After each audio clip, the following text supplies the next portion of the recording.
A continuación, Ciudadanía, Democracia y Desarrollo.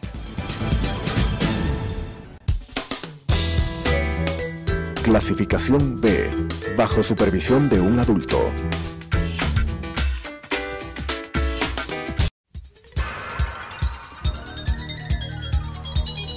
Las opiniones vertidas en este espacio por la producción y dirección del programa son de exclusiva responsabilidad de sus autores y de quienes intervienen en ellos.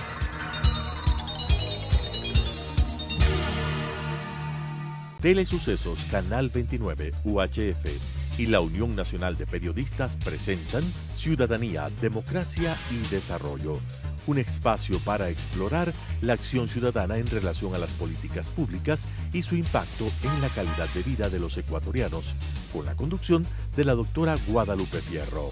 Ciudadanía, Democracia y Desarrollo. Hola amigos de Ciudadanía, Democracia y Desarrollo.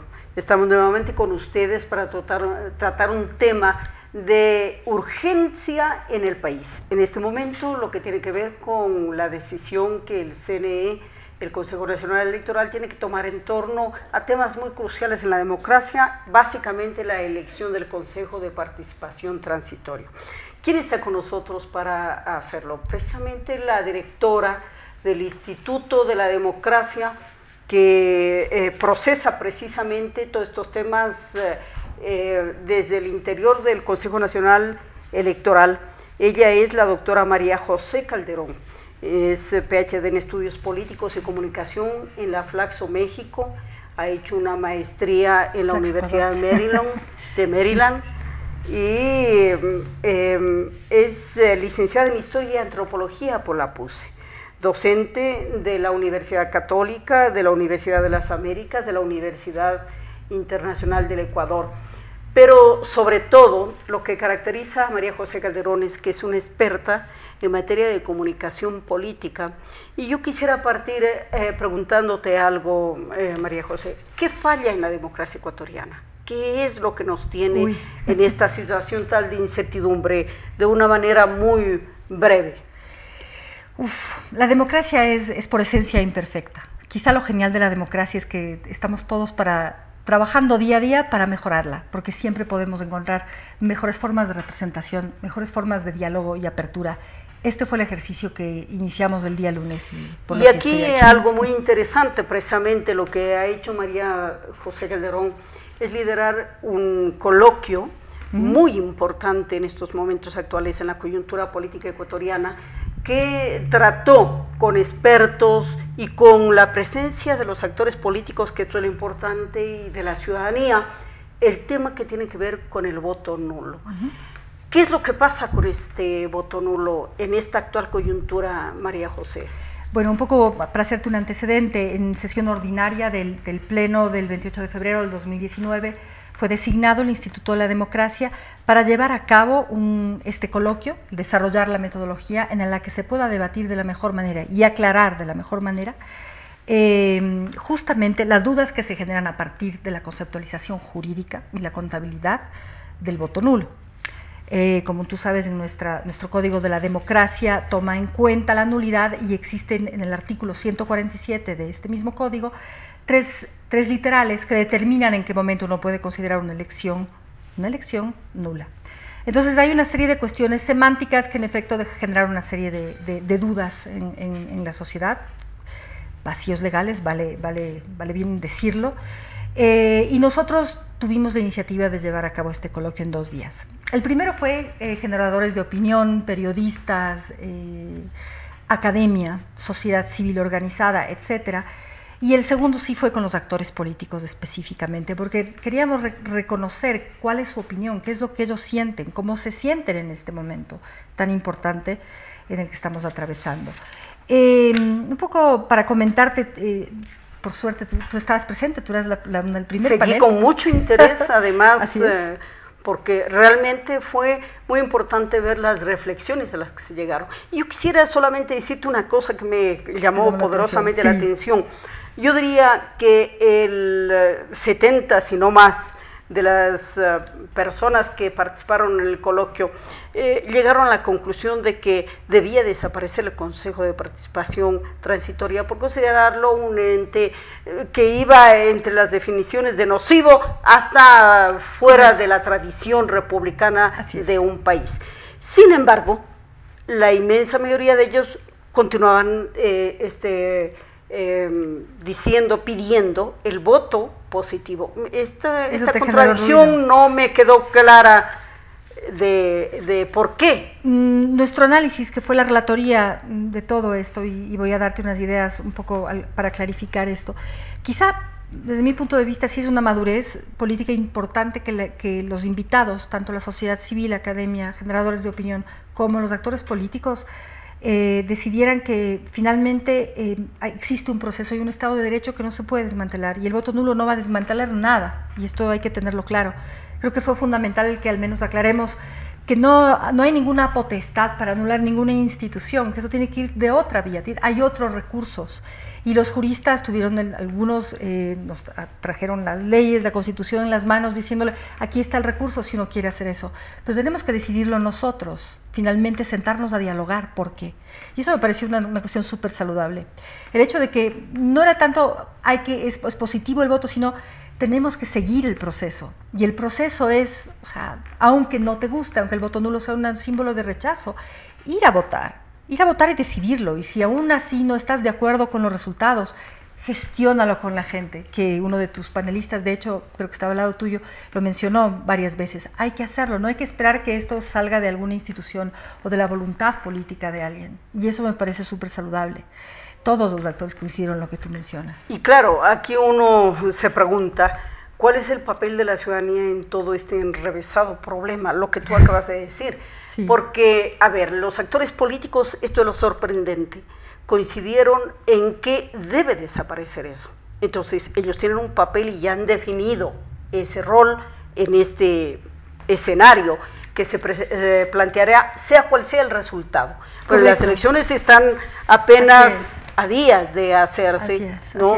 Y entonces es muy importante saber cuál va a ser el rumbo que se tome después de ese escenario postelectoral. Correcto, exactamente. ¿No? Entonces, ahí cabe esta postura de la ciudadanía que está demandando, porque es la primera vez que yo recuerdo en el país que el voto nulo no es simplemente una representación un tanto anarquista de la sociedad, de un fastidio social, sino que tiene una dirección concreta, una dirección política, de decir, queremos que se cambie esa parte de la institucionalidad, por lo menos del Ecuador. Correcto. Finalmente, hablarlo, es decir, conocer una valoración que vaya mucho más allá de lo que mencionaba el consejero, que es el basurero electoral, que es lo mismo que el voto blanco, porque no se contabiliza, no es válido. Aunque también es una decisión ciudadana. Absolutamente. Finalmente darle un peso político, y esto me parece importante. Finalmente es importante debatirlo para las reformas que vengan a la ley en su momento, que debemos hacerlas evidentemente, porque es el momento preciso. Yo considero que yo considero que el Ecuador sí tiene quizá un exceso de sobreregulación en muchos sentidos, no es mi especialidad el derecho, no soy abogada, pero sí considero que existen los mecanismos y es cuestión también de debatirlos y dialogarlos. Y hablando de mecanismos, ha llegado un tanto sorpresivamente esta demanda de inconstitucionalidad que se añade a todo este escenario bastante complejo que se ha presentado para el CNE. Así es. Al no saber cómo aplicar unas disposiciones legales sobre una elección que no estaba prevista con una modalidad que no estaba prevista. Y se añade este tema de la demanda de inconstitucionalidad. ¿Qué va a pasar ahora? No me atrevo ni siquiera a pensarlo porque no tengo idea y no he estudiado, la verdad, honestamente, a detalle la demanda, que tengo entendido es bastante completa, ¿no? Mi perspectiva es que yo considero que para empezar es súper emocionante una elección, o sea, vivir el momento histórico que estamos viviendo tiene unas consecuencias que no se la ven todavía, pero que sí deben cimentar al futuro procedimientos, porque esa es una ciudadanía moderna, es una ciudadanía que respeta la democracia y que la hace en todo sentido, aún con estos procesos. Una parte de la controversia se ha dado, y justamente esto es una de las partes que también aparece en la demanda de inconstitucionalidad planteada por unos notables juristas a la Corte, un dilema de entrada muy difícil para la Corte Constitucional. Pero una de las cosas es básicamente que se ha fallado a la ciudadanía al no promover estas candidaturas. Bueno, se dice que una elección debe hacerse informada. Ese es uno de los requisitos de las buenas elecciones, o por lo menos de las que intentamos que sean las más correctas, que se informe a la ciudadanía sobre los postulados de los candidatos. Y una de las cosas que aparece en eso es precisamente que no ha habido esa posibilidad. Y yo te pregunto a ti como una experta en comunicación política, a ver, aquí hay un camino bastante, digamos, compartido entre la comunicación política y la propaganda política. ¿Es vulnerar los derechos impedir que haya propaganda política o comunicación política? Es un debate real. Yo tengo mis reparos a la utilización, inclusive en el Código de la Democracia, el término propaganda. Evidentemente tiene una razón práctica, y yo intuyo que los legisladores más pegados al derecho positivo utilizaron eso simplemente para fomentar el tema de que estaba vinculado a la búsqueda del poder. Pero tiene una connotación evidentemente negativa. Yo lo veo como un tema más grande, es la comunicación política, donde existen otras herramientas que no están limitadas a la conquista del poder, sino a la información de los ciudadanos, y eso es fundamental. En el Ecuador es un país sui generis, en ninguna parte de América Latina sucede esto. Nosotros financiamos, es decir, el Estado está estatizado, como mencionó el consejero ayer claramente, la promoción electoral, que es distinto. Y por un lado, esto tiene unas consecuencias positivas y otras que yo considero podrían ser bastante negativas, ¿cierto? Es fundamental la información, es evidente, es un derecho. Y parte de la insatisfacción de los ciudadanos Correcto. Es que están pagando esa propaganda que, en primer lugar, no les llega adecuadamente. En segundo lugar, cuando les llega, no satisface sus expectativas. Quizá no satisface porque yo creo que es que no estamos viéndolo como si fuéramos, es este último momento de esta reciente historia del Consejo de Participación que estamos viviendo, el que nos toca a nosotros enfrentar como Consejo Nacional Electoral. Yo soy funcionaria electoral y no puedo pronunciarme frente a ninguna ni siquiera de las decisiones de las autoridades, pero sobre todo las consecuencias de estas. Lo que sí puedo pronunciarme, y lo puedo decir también como cientista social que soy, es sobre el que debemos ver un poco antes, que fue el mandato del 2017, enero del 2017. La consulta. ¿Cuál fue el mandato ciudadano para generar este proceso? Esa reforma que fue tal vez un poco ajustada en tiempos, no fue debatida lo suficiente, tal vez no se vio las consecuencias de lo que estamos viviendo ahora. Quizá un poco antes, ¿cierto? Entonces es como un poco es una mezcla de hacer un mea culpa y volver la mirada al pasado y decir, ahí estaba, debíamos haberlo pensado tal vez de mejor manera. Yo creo que un poco la gente, cuando uno hace una elección, uno está esperando a esos representantes, porque esa es la democracia representativa. Y hay algo muy importante. Y estos representantes no están, o sea, la gente siente que, la ciudadanía siente que no lo representan, no es su voz en el Consejo. No sé si me hago entender. Por supuesto que sí, hay algo importante en lo que tú acabas de decir, esto de que mirando un poquitito al pasado, uno encuentra de que las cosas pudieron haberse hecho de otra manera si se las reflexionaba, si se entendía cuáles podrían ser las consecuencias. Y aquí esto tiene que ver con lo que ocurrió precisamente en los paneles de ayer, en las mesas que ustedes invitaron, donde se notaba cierta actitud tímidamente, para mi manera de ver, pero autocrítica de los actores políticos.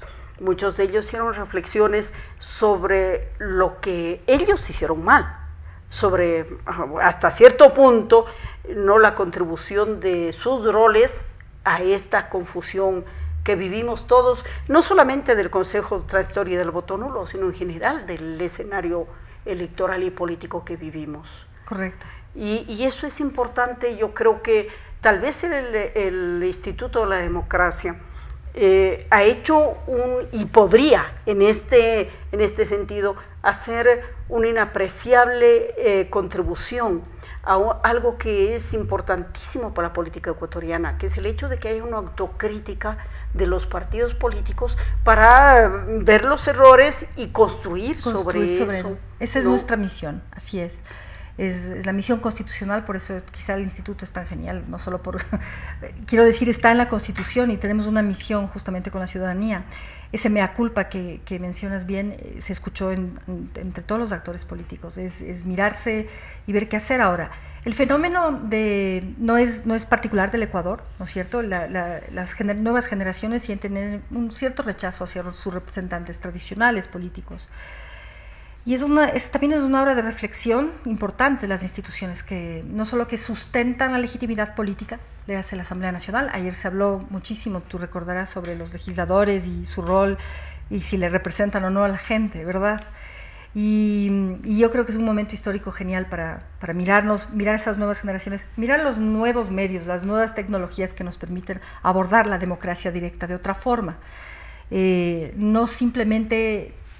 Bueno, los abogados son expertos en las instituciones ni el papel, que son más inamovibles, que son más quietas en el tiempo. Y ahora, María José, este coloquio permitió rescatar la presencia de una institución que realmente había pasado invisible para la ciudadanía, el Instituto de la Democracia, ¿no? Realmente, pues, muchos empezamos a enterarnos de que existe esta institución tan importante. Yo acabo de llegar. Sí, sí, es precisamente una de las cosas valiosas de este coloquio, que se ve que una parte de su institucionalidad puede vehicular varias cosas al mismo tiempo: la reflexión crítica, correcto, el encuentro de actores tradicionalmente dispersos, tradicionalmente enfrentados, como ocurrió, por ejemplo, el día de ayer. La ciudadanía hubiese sido muy importante que vea, ¿no?, el hecho de que estaban reunidos ahí sectores confrontados, discutiendo sobre un tema, coincidiendo. Es cierto. Esto es muy importante para una democracia. Yo creo que esa es la parte de la democracia que todavía nos falta por desarrollar, esa capacidad de dialogar, de conversar, que lo hizo muy bien ese coloquio, ¿no?, que realmente hubiese sido muy deseable que sea lo más masivo posible. Lo pasamos en vivo, hicimos un streaming desde las cuentas del CNE y del vicepresidente del CNE, que de hecho te voy a decir la verdad, tuvimos casi 3 millones de visitas simultáneas. Formidable, sí, formidable. En redes sociales y desde el streaming del Consejo Nacional Electoral. Esto ha sido un éxito. O sea, nosotros hemos tenido... La gente que escuchaba iba por los panelistas de la sociedad civil. También me di cuenta de una cosa que es bastante sui generis: la sociedad civil tiene una presencia importantísima, tiene representación en términos tradicionales liberales. Un peso muy es grande. Importante, porque si hay algo saludable en las democracias modernas, correcto, es la ciudadanización de la política, en donde los ciudadanos entienden que su participación tiene que ser proactiva, porque son sus intereses, así es, ¿no? Entonces, eso de ir, dejar el voto, delegar la representación, no va más en las democracias modernas. Exacto.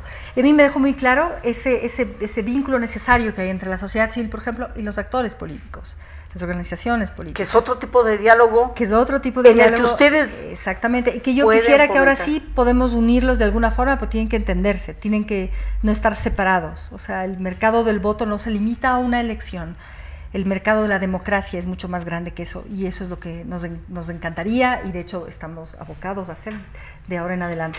Yo acabo de llegar a una pequeña aclaración, yo acabo de llegar al instituto, ya son 15 días. 15 días. Organicé valiosos 15 días, valiosos 15 días. Y ha sido una, bueno, además que tú sabes, una elección es pura adrenalina, porque lo que implica logísticamente. O sea, sobre la marcha lo montaron el coloquio. Sí. Bueno, valiosos 15 días.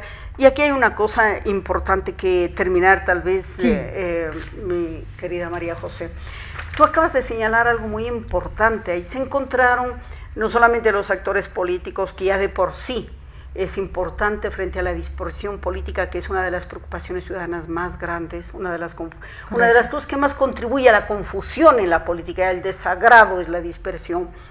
Pero además, este hecho de que es posible conversar desde otros ángulos sobre una cosa muy importante que se notó en este coloquio, que no fue una discusión, un debate sobre ofertas, sino una reflexión sobre cómo interna, funciona la democracia. Esa es nuestra misión, eso es lindo. Hubo una cosa muy importante, yo realmente me sentí muy impactada sobre algunas de las reflexiones que se hicieron ahí, porque mientras uno escucha que todas las elecciones se hacen sobre esto de que qué te doy, qué quieres, yo te doy, etcétera, más bien lo que hubo en el coloquio es una reflexión que subió de nivel sobre qué necesita nuestra democracia ecuatoriana para mejorar. Entonces, eso me pareció muy valioso en lo que se dio en este coloquio. Y bueno, ¿cuáles son para el futuro ahora los retos? 15 días que han estado muy bien devengados, diría yo, porque esta contribución del coloquio fue muy importante en un momento muy crucial, muy oportuno. Nosotros tenemos una agenda de investigación importante. La consejería a la que estamos adscritos, si quieres, es la consejería de Luis Verde Soto, y tenemos una reforma hacia la investigación aplicada, ¿no es cierto?, de los temas electorales, democracia, participación, promoción electoral también, capacitación, ¿por qué no?, es parte de nuestro mandato. Y todo gira comunicación política, sobre todo, y tenemos a los actores, ¿verdad? Los actores son las organizaciones políticas, pero también la ciudadanía y también la función electoral, porque no solo es un mandato constitucional, pero debemos apoyarles en todo sentido para tomar decisiones más efectivas, para mejorar los procesos electorales, etcétera. Entonces nos estamos reformando, estamos en ese proceso, esperamos llevarlo a cabo ya el próximo mes, completar todas las reformas necesarias y mirar para adelante. Yo tengo mucha fe. Una tarea de consejería tremenda, ¿no? Sí. De capacitación. Muchas gracias. Tú ya tienes bastante trabajo desarrollado y básicamente en el área de la comunicación estratégica y comunicación política. Y aquí hay una cosa con la que quiero finalizar, porque cuando tú hablas de capacitación, siempre se está pensando en quiénes deben capacitarse. Y para nosotros, el común de los ciudadanos, los que deberían estar capacitados son los actores políticos, los partidos, correcto, sus representantes, los electores, pero hay una capacitación que generalmente se ignora y que a mi manera de ver es posiblemente el secreto de la democracia, de una democracia que avance, que es la del ciudadano.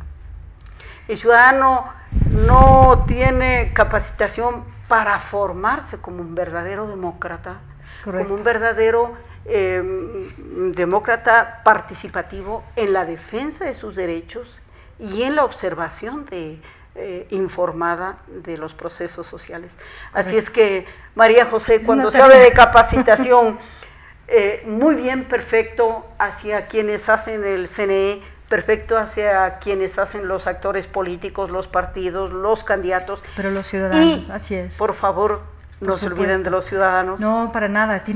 La democracia es sustantiva, está escrita en nuestra Constitución y es parte de lo cotidiano. Yo estoy convencida de ello también. Muchas gracias por invitarme. Gracias a ustedes, queridos amigos. Ha sido un gusto compartir con María José Calderón.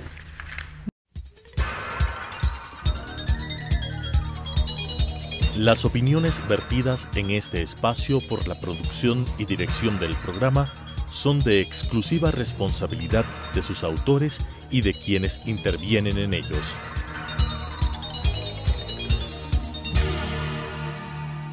Telesucesos Canal 29 UHF y la Unión Nacional de Periodistas presentaron Ciudadanía, Democracia y Desarrollo, un espacio para explorar la acción ciudadana en relación a las políticas públicas y su impacto en la calidad de vida de los ecuatorianos, con la conducción de la doctora Guadalupe Fierro. Ciudadanía, Democracia y Desarrollo.